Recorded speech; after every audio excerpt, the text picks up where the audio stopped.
Hi, I'm Frank Coleman, and I'm the Bureau Chief for the Secret Agent Project, and I've been authorized to discuss and divulge with you, to you, various hidden tracks and modus operandi used in the production of the debut album Declassified.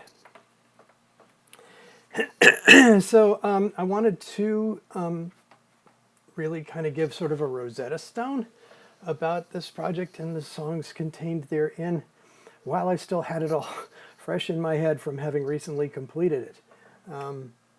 And so my plan is to do a song by song kind of postmortem and, autopsy, if you will, and bring up my project files. This was all done in Logic, the digital audio workstation from Apple. And just kind of show you around and let you in on some of my thinking about it. Uh, and but I feel compelled to add this asterisk before before diving in. I am generally opposed to artists doing this sort of thing. I think that if you're going to make something that you mean to stand as a work of art of some sort in some field in some respect, that 50% of the equation is what the audience sees of themselves in it. And if you, as the artist and the author, solve every problem for them, then there's nothing for them. There's nothing for them to reach into it with their own consciousness and identify with. So, and I think that's half the fun and really kind of sort of the natural consummation of things. It isn't really done until it's given to an audience, and the feedback and all like that is something that the creators really kind of thrive off of. And but anyway, all that said, this is a really important project, and it took an extremely long time. I actually sort of started getting the idea for it almost 20 years ago, and it's just been sent off to the record label to get released in the last month. So this is 2020 now. I started around the year 2000, 2001 or so, started getting the idea because I started listening to this internet radio station called Secret Agent from somafm.com out of San Francisco. And it was all music that was either from spy movies or ought to be in a spy movie, like Massive Attack or stuff like that. And I just thought that was such a brilliant idea and encompassed such an enormous wide body of music that I really wanted to try to do something in that genre.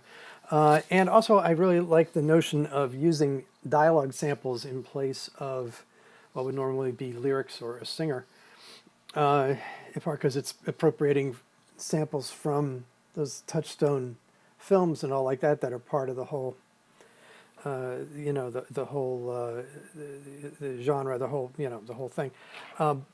And that sort of appeals to me because I was always really fascinated by musique concrète, and started working with tape loops and sampling sounds and all like that in high school, actually. So that's always something that I've really kind of enjoyed tinkering with. So anyway, so there's all that, and also because stylistically it's such a wide range of styles. I mean, it's jazz, funk, Latin, dub, Bollywood, surf, Middle Eastern, and rock, all kind of mixed up in a bucket. I originally started off wanting it to be not a rock project at all, and it isn't really a rock project, but it has rock-like elements to it. And I wanted it to be all that kind of music, having that rock energy without necessarily being rock music, and I think I did attain that. But that was part of the impetus to do it. But as I got closer to the end, I realized that I really needed to kind of push it a little more in that direction. At the very tail end, I started adding in what sounds like rock guitar parts, basically. I had been wanting to get a number of people on the album. I did manage to get several people on the album that I really wanted to, and others that I wanted to that I couldn't for scheduling reasons and other stuff, and maybe they'll be on next time. But I reached a point in the beginning of the year where I just decided that, this much is done. I really need to bundle it up and ship it and call it done and start a second volume. So that's what I did. I just kind of drew a line in the sand, and that's it. It's going to be these songs, and anything that wasn't, you know, more than 75 or 85% done just got put in the bin for later. So anyway, the first song is Caracas, and this actually came along kind of late in the project. It ended up, I think, like about 4/5 of the way through this song sort of came into being. And when I started playing it for people, their immediate reaction was, "Oh man, I can dance to this." And I sort of got the idea that, you know, maybe I ought to open with that, because I really wanted to grab people right away with something that got them up out of their chair and everything. And so what we're looking at here is the Logic project for Caracas. And I will give you a 5-cent tour of what we are looking at. These are all individual tracks. This is an audio sequencing editing program called Logic from Apple. And each one of these tracks is a separate instrument or sound samples. This first batch up here, all these tracks here, those are all dialogue samples. No, I take that back. This part here is actually percussion tracks here. These are percussion tracks. These are dialogue samples up here. So there's that. And yeah, so these are percussion tracks, but these are samples and loops. They're not stuff that I actually played myself. They're little bits and pieces. The drum stuff that I played, that's down here. These are actually, you know, actual drum parts that I actually played. Although everything's done on the keyboard. And we'll talk a little bit more about that later. These are the bass sounds, these are the string sounds, and these are sort of the stringed instruments but not guitar sounds, and this is the lead guitar sound, and that's really it for this whole song. Let me start off playing it for you. Let's start from the top here. I want the plans of the K-23 bomb. That's all you want? That's all for now. Don't try putting on a dumb act with me, or you won't leave Caracas alive. Okay, so let's zoom in a little bit on this here. Let me just widen this up so you can see what's going on. Okay. So this is how this starts, and it starts with this rhythm, and it's actually these two tracks here. You can see the waveforms right here. They're all kind of busy right here, and this third one kicks in right about there. That's an actual picture of what the sound sounds like, a waveform, like what you'd see on an oscilloscope. Because this is an audio file, not a sequenced file that I played with my fingers on the keyboard. So let's listen to this rhythm here. That's one of them. I just did what's called soloing. We're just listening to this one track now. I push this little S button here.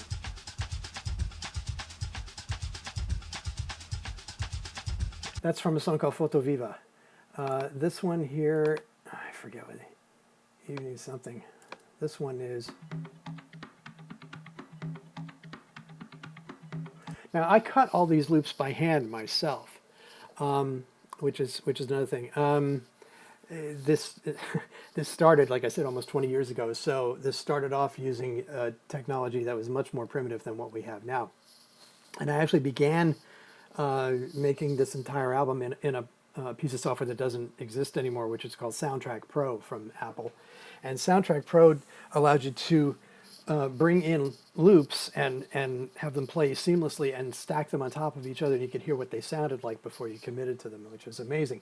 It was sort of like a very popular program on the PC called Acid, which was fundamental in creating the whole techno, rave, electronic dance music scene. It was a key enabling technology for all that. But so I cut all these things by hand and by eye, and got really good at it. And so here we go. These are these two pieces together. That one and that one, right? And then this third one comes in here.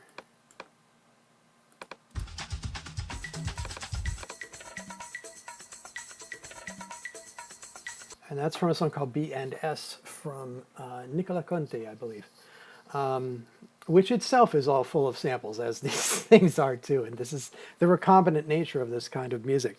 And just for the record, I see absolutely no kind of moral dichotomy whatsoever between using samples and playing your own stuff. At least for me, And maybe it's because I actually can play my own stuff. I don't have to rely on samples or anything like that. I could have easily played any of these parts myself. I've been playing drums for 50 years. I've been playing piano longer than that. But that's not the point. I wanted that color. I wanted that mix. I wanted that whole patina as a color to add in and add together and remix and remodel and reimagine together to make something new out of. And the history of recombinant art and collage art and found art and sampled art and art that's based on some other piece of art goes back for as long as there's been art, basically. I mean, come on. Rhapsody on a Theme by Paganini. Okay, was that the first sampling? All right. Anyway, there's a Beyonce track that's the rhythm track of it is straight out of the Apple Loops library, and this project is a combination of Apple Loops and loops I found and made and stuff that I actually played myself and that other people played. It's a big melting pot of all that stuff. So as I say, to me, the goal is getting the song out, getting the idea down, getting it nailed the way that I had it in my head, and whatever it takes to get me there, that's okay. So there's that. So let's actually take a look at this in the mixer view so you can see all these tracks kind of going at once. This is a different window here. Let me move this over. This is just another view into the same thing. These are all the audio samples here. I'm going to start playing it again. And you can see that, these faders are starting to kick in over here. Undoubtedly the work of a powerful international organization. Hello? Yes, your timing is perfect. New York? Okay. Hello, Berlin? Installation. And now you see we have the bass part coming here. Now I played that bass part. Moscow? Yo хорошо идет?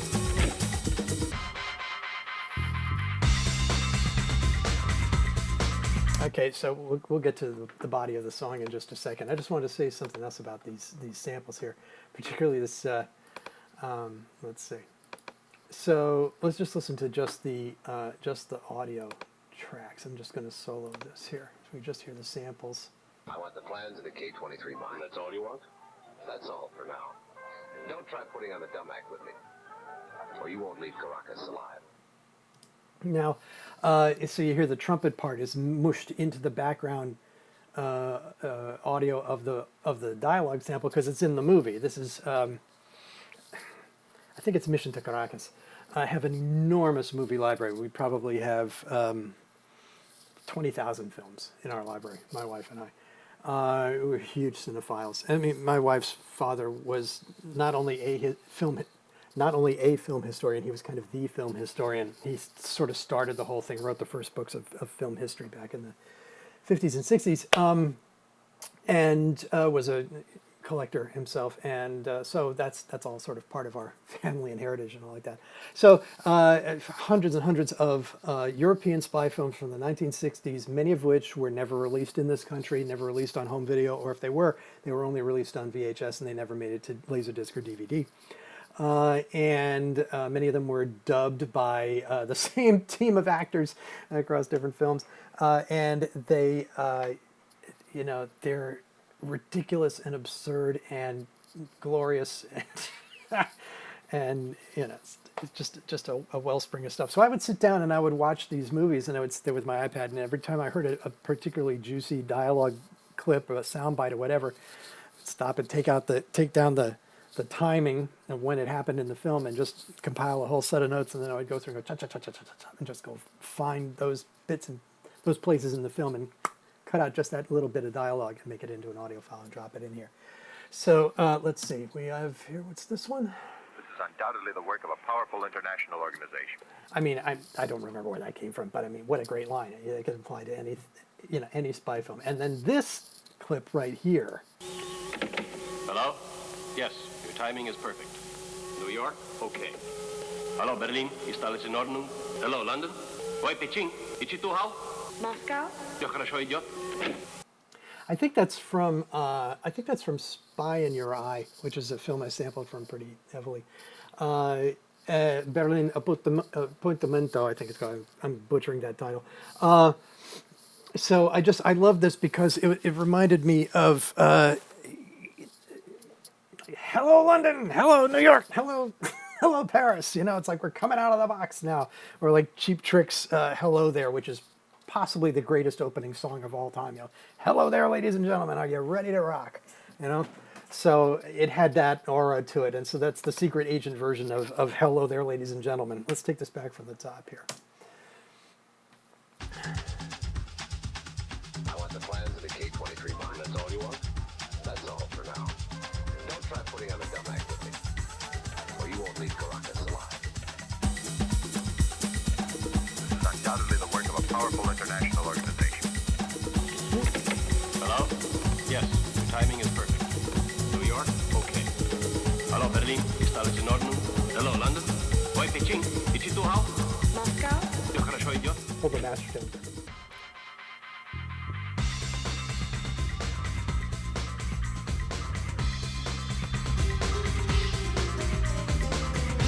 Okay, so that's the main riff right there, and you can see there's a whole bunch of stuff going on here on the what are called the faders. There's these lines here, all these slots. These all correspond to the tracks, and these are called the faders because they fade the sound up and down. Also, let me just parenthetically, as long as we're right here looking at the mixer, let me just explain the organization. And this is how like albums get made and all like that, and how you can maintain control over this insane amount of data here.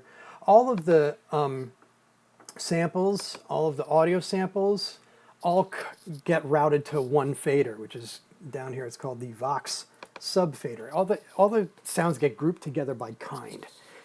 You know, I might have 25 different guitar sounds, but I can't manage 25 different guitar sounds all at once when I'm going to do the final mix. I need to kind of like have the guitar section all in their place, just like a conductor in front of an orchestra. You got your strings, the brass, the woodwinds, the percussion, right? You got the guitars, the bass, the percussion, the dialogue, et cetera, and the sound effects and whatever. And they have to be sort of summed to a subfader, and then those all get summed together and sent out to the master. There's this little sidecar thing that goes off and sends the sounds to what are called effects, and those are things like reverb and delay and other kinds of things that color the sound, change the color of the sound, and those are also handled on a fader. So that's what these are here, right here. So those are all the dialogue samples, right? And they all go down to this bus down here, the Vox sub. They actually have a couple of them. There's a couple of different things I had to pull apart. The drums all come together here. The keyboards go here. The percussion goes here. Beatbox stuff goes there. So just because there's a track here doesn't mean I ended up using it, but most of them did. There's the bass, the guitar, and et cetera. And here's where all the sound effects are, and they all end up going down here to the final thing and out to the final mix. So if I start playing this,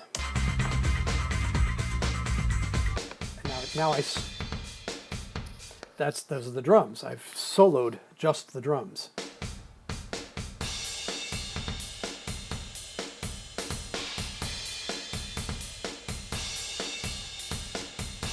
Now that's me playing the drums. It's me playing my drum set recorded at a very nice recording studio that charged a lot of money with very, very expensive microphones and a great engineer and blah, blah, blah. And I've done tons of session work and tons of albums over the years. And every time I go into the studio, the last thing I do before I leave is I ask them to roll tape or roll hard drive space and let me take samples of my own kit. So I would just hit the bass drum 10 times, let's say, different velocities and all like that. So I have a picture of what that bass drum sounded like from that session. Same thing with the snare drum. Might hit it with the sticks, the brushes, the mallets, who knows, but just to get a little mini encyclopedia of that sound. The tom-toms, the cymbals, I'd get them all separately recorded just in one big audio string, and I would take that home with me and take that into the computer and go slice, slice, slice, slice, slice, and feed those sounds into a sampler, basically, so that I have the ability to actually play myself playing my own kit here without having to go and set up my drum set in the middle of my apartment in New York City and get kicked out by my neighbors. So let me go click on this track here, this one here. Let's see if we can, yeah. That's me hitting the toms with both hands. Hi-hat.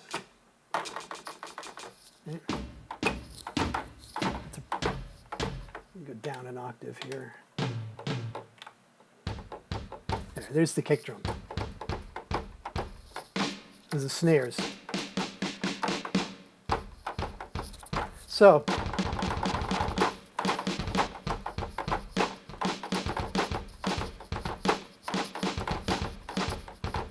right, get the idea. So everything is played, everything came from one keyboard and the brain in this computer that has all the samples and all the sounds of everything. So, so here's my drum part right here, and I'm going to just take this little section here, and we'll see what we got. I'm going to loop this. That's what this little orange bar is up here.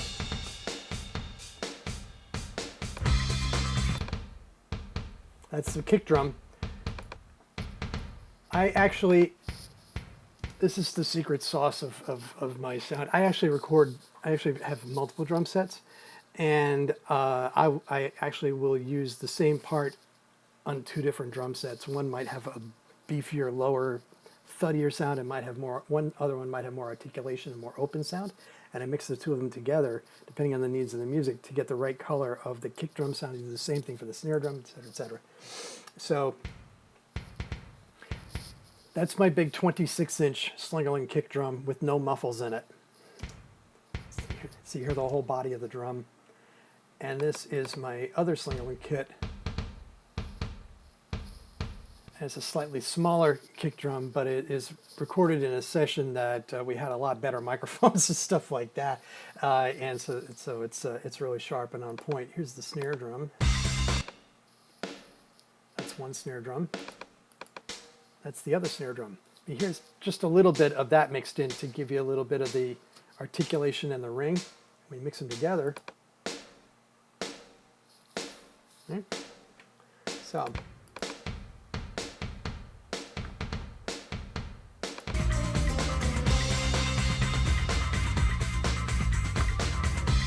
Crash cymbals. These are the cymbals. Yeah. Okay, you get the idea. So, let's get back to the mixer. Here's the percussion. That's the drum box. That actually isn't a drum box. That is also a sample too, but I wanted to treat that one a little differently than the other ones because it had the bass in it as well, bass line, and that's used as the bass line, not just the drum parts. Sometimes these things mix and mush together, and the rolls get a little hazy sometimes. Depends what the needs of the music are. Now that's a bass part that I actually played myself here.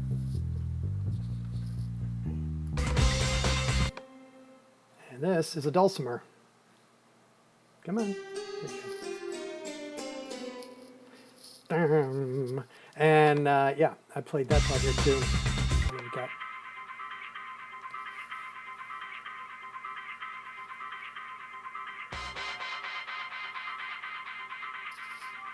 That is a sample from a song called Toccame, and I just love that big minor chord there and the way it just kind of radiates out, and so I use that as like a motif through this thing.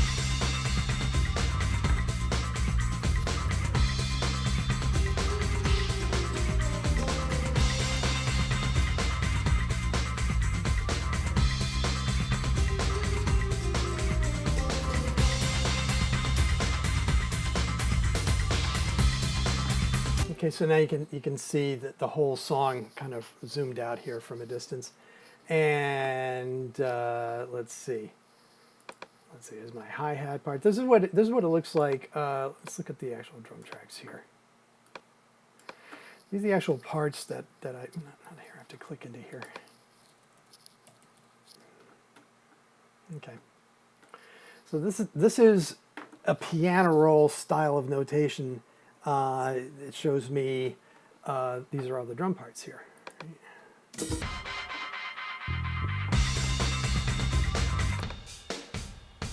So that's a snare. That's a snare. When I click it, it plays the note, as you can hear. It's a snare, right? And so what this also means is that you can go in after the fact, and if you didn't like that note, you could always change it, because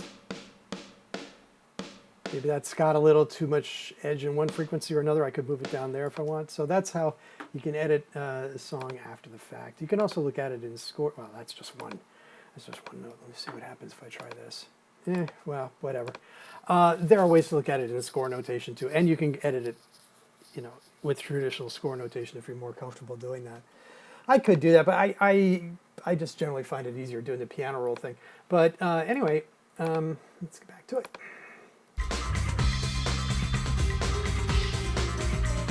Okay, so yeah, that comes the second part here.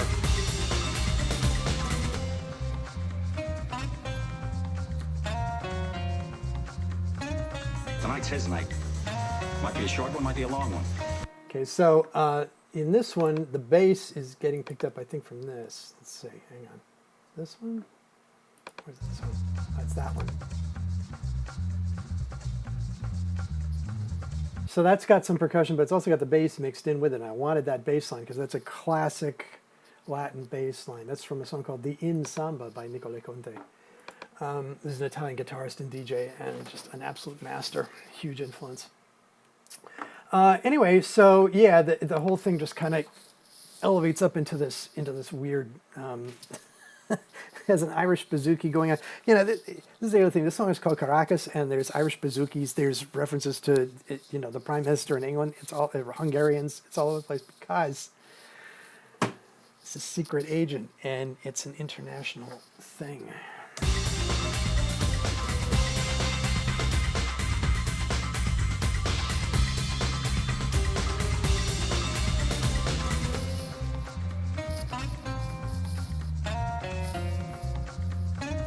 Tonight's his night. Might be a short one, might be a long one. But he's gonna keep breathing until we get an answer out of him. You got that? Oh, Judge, you got a soft spot. Like the top of your head? Now I love that sample. This just because they got this guy, these two thugs, and they're beating up this guy to try to get information out of him. I don't even remember what movie this is from. The guy who plays the thug, the muscle, can't even do the line delivery of soft spot. When you say somebody's got a soft spot on their head, you emphasize the word soft, not spot. Not this guy. Oh, John, you got a soft spot. John, you got a soft spot. It's like the top of your head. Tonight's his night. Might be a short one, might be a long one. But he's gonna keep breathing until we get an answer out of him. You got that? Oh, Judge, you got a soft spot. Like the top of your head? Jeez, how could I not put that in?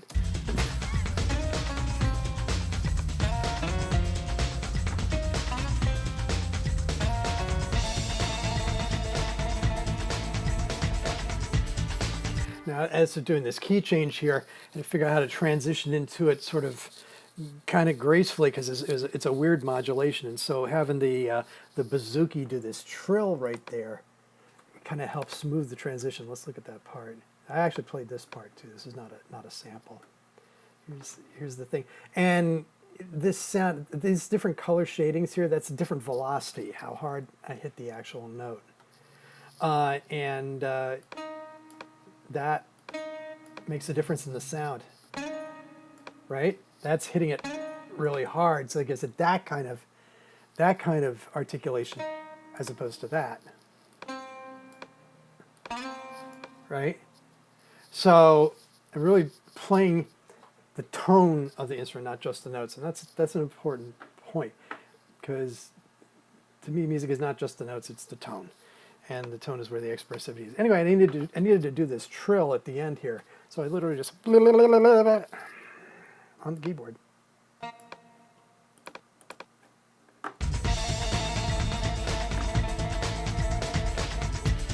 And that leads us into the strings. Yeah. And I'm a sucker for descending string lines, as you will hear. You see the one with the glasses?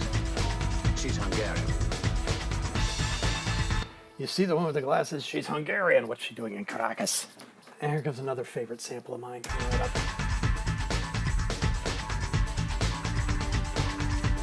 You want something from me? I'd like to order some tulips from Holland. Do you mind filling me in on where I am and what the hell's happening? You want something from me? I'd like to order some tulips from Holland. Do you mind filling me in on where I am and what's happening? Just like he's speaking for the audience right there. Where am I? What the hell's happening? That's what we got here. This is going to relax you. What's that? What have you done? This is going to relax you. What's that? What have you done? And that guy sounds to me like, Percy Hilton. That might actually be Percy Hilton. He's obviously getting drugged by some spider woman here. This is going to relax you. What's that? What have you done? And here kicks in this thing that is meant to be like a guitar. And, you know, I am a drummer and a keyboardist, and I have wanted to be a guitarist all my life, and I can't play guitar to save my life.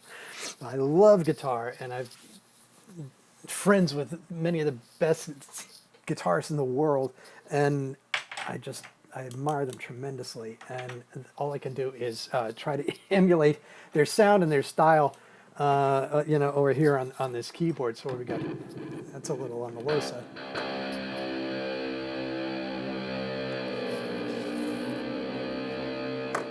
Go up an octave here.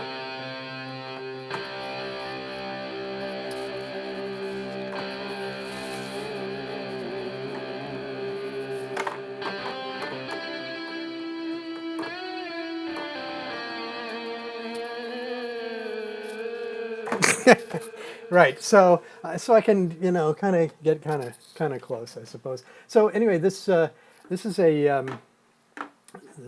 my idea of a guitar sound here for this.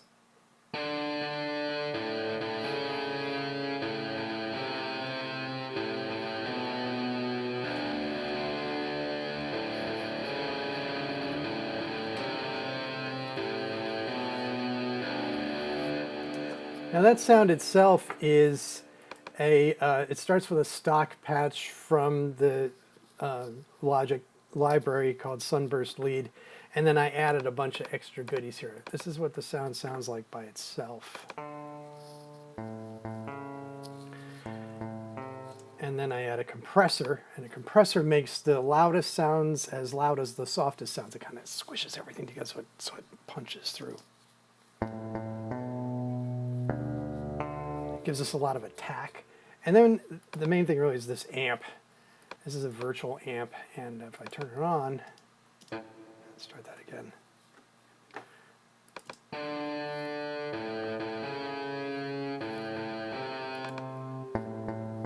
Yeah, that kind of makes a bit of a difference. So this is a British gain head with 412 speakers, 4x12 speakers, emulating basically like a Marshall cabinet.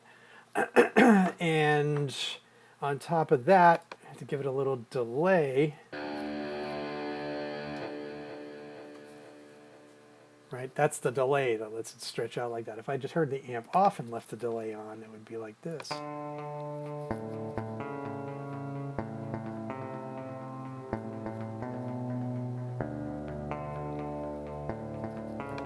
Then a little bit of EQ to bring it up a little more. And let's do that again with the amp.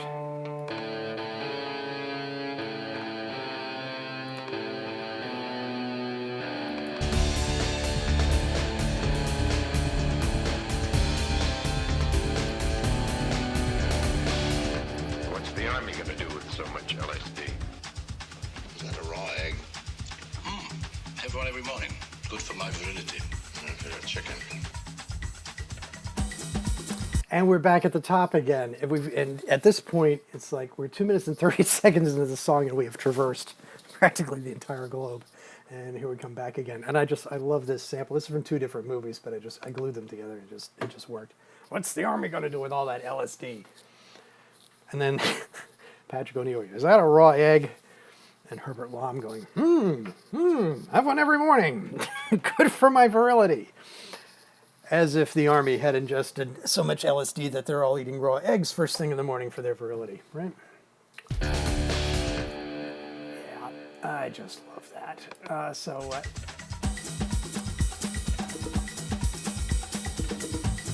And here comes the bass line again. And this is one of these things. There's this thing in music called tension and release. It's a core part of music. You build up tension for the audience, and then you release it, okay? So with this section here, I wait till the absolute last second to drop in another sample before we kick into the next section. So you're sitting there, you're just like, what is it? We're waiting. Here we go. What's the army gonna do with so much LSD? Is that a raw egg? We heard this, but anyway, you get the idea. Have one every morning. Good for my virility. If you're a chicken.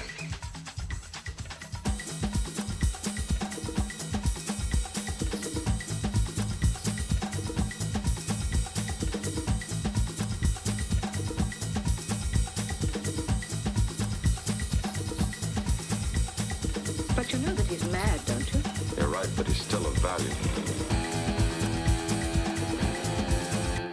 And I'm sorry, I also forget what movie this is from. I mean, I have all this, I gotta look it up, but you know that he's mad. Yes, you're right, but he's still of value. It's these two people sitting in a car, and he kind of downshifts into second.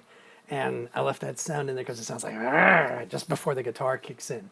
So that's another part of this whole thing, is that unexpected little bits and pieces will happen by accident because of the fact that they're embedded in the pre-existing soundbite, and I'm not going to take them out. Like that trumpet thing at the beginning, it's a completely different key, has nothing to do with anything else. It sounds like somebody wandered through playing trumpet on the way to the loo or something. But it just it just adds to the overall milieu. But you know that he's mad, don't you? You're right, but he's still of value.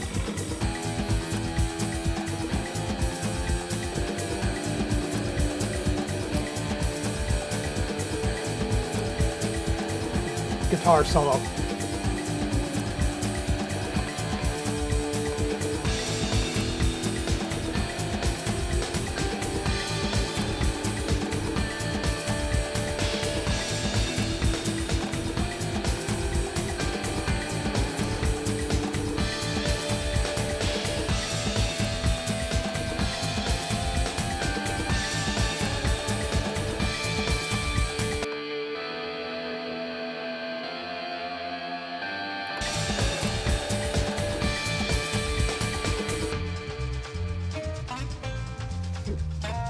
And the way that the echo hangs over on the last note gives us our transition back to the other key in a way that feels sort of smooth. It just feels like it shot off into outer space, but it feels like it's a related key, even though it just kind of modulated into something else.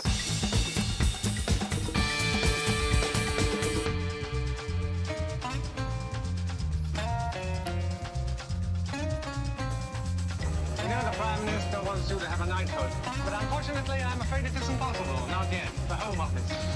They say you're breaking the law.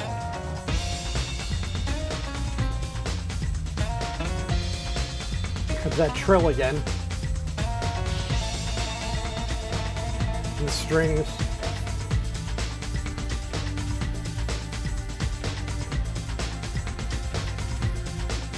Big mournful strings. That man must be gotten rid of right away. All through this thing, I tried to, as much as possible, since the spy movies, James Bond genre, all that stuff, being in the 1960s and all like that is so profoundly misogynistic. I tried really hard at every opportunity through this thing to, every time I depicted a female voice or sound or image or whatever, to put them in a position of power. That'd be them, the ones who are actually running the thing behind the scene. So, and this is another one, that man must be got rid of right away. There's other ones too, in New York, where she goes, I'm offering you an important post in my organization, right? That man must be gotten rid of right away. And also, even in the cover art, a very prominent part of the cover art is this woman she looks like a blonde version of Emma Peel. She's got this guy over her shoulder. She's like throwing him on the floor. She's obviously in charge. It's all of a piece.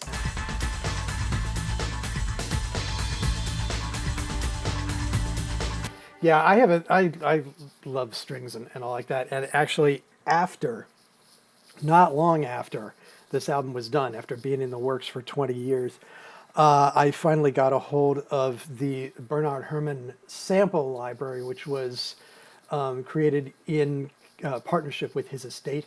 where they actually went and analyzed all of his scores for all the Alfred Hitchcock movies, The Day the Earth Stood Still, all the Twilight Zones, the whole shebang. He's my favorite film composer. And looked at the way he did his orchestrations, the combinations that he used, like timpani and trumpets and stuff like that, big trombones, lots of low brass and stuff.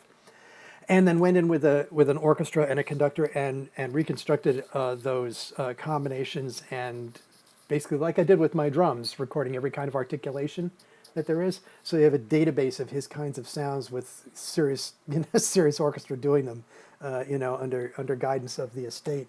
It's magnificent, and it's a good thing I didn't get it before this album was done, because if I had, we wouldn't be sitting here having this conversation. It'd probably be another 6 to 9 months of me going through and replacing all the string parts throughout this whole thing with the Bernard Herrmann library. Next album.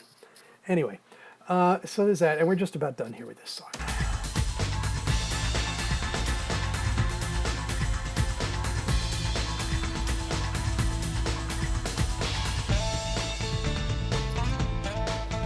The last person who slept here died, but he died very comfortably.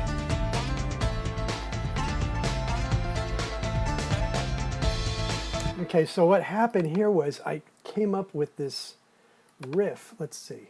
What's this one? Separate by itself.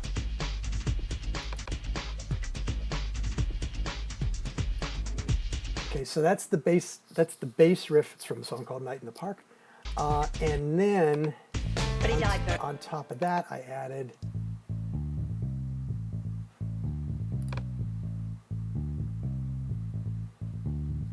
And we put the two of them together. Let's get back to the top here.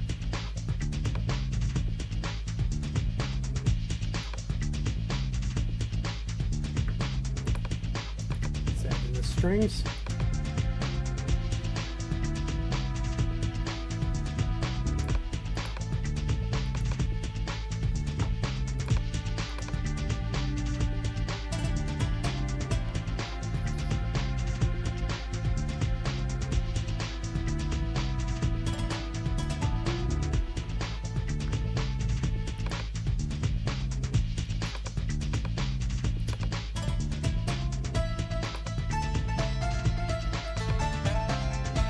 There you go.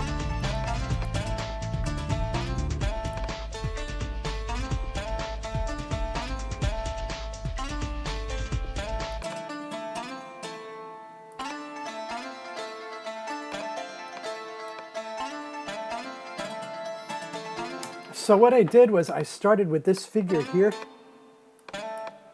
Dun, da, dun, da, da, da. That actually came from the bass. Started with the bass, and then I just copied that part and gave it to another instrument. So they're in unison. And then I copied it again, gave it to another instrument, but I moved it up a fifth. Added this harmony here. So what you have all together is. The last person who slept here died, but he died very comfortably.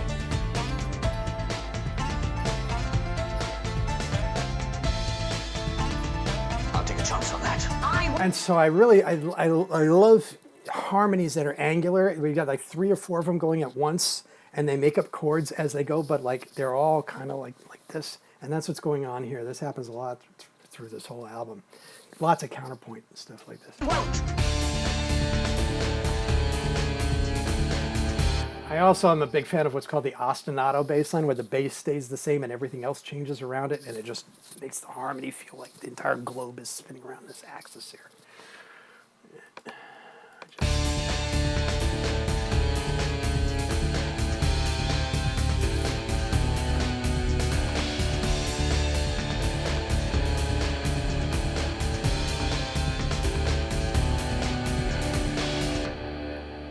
He's right, you know. He is worth more than that.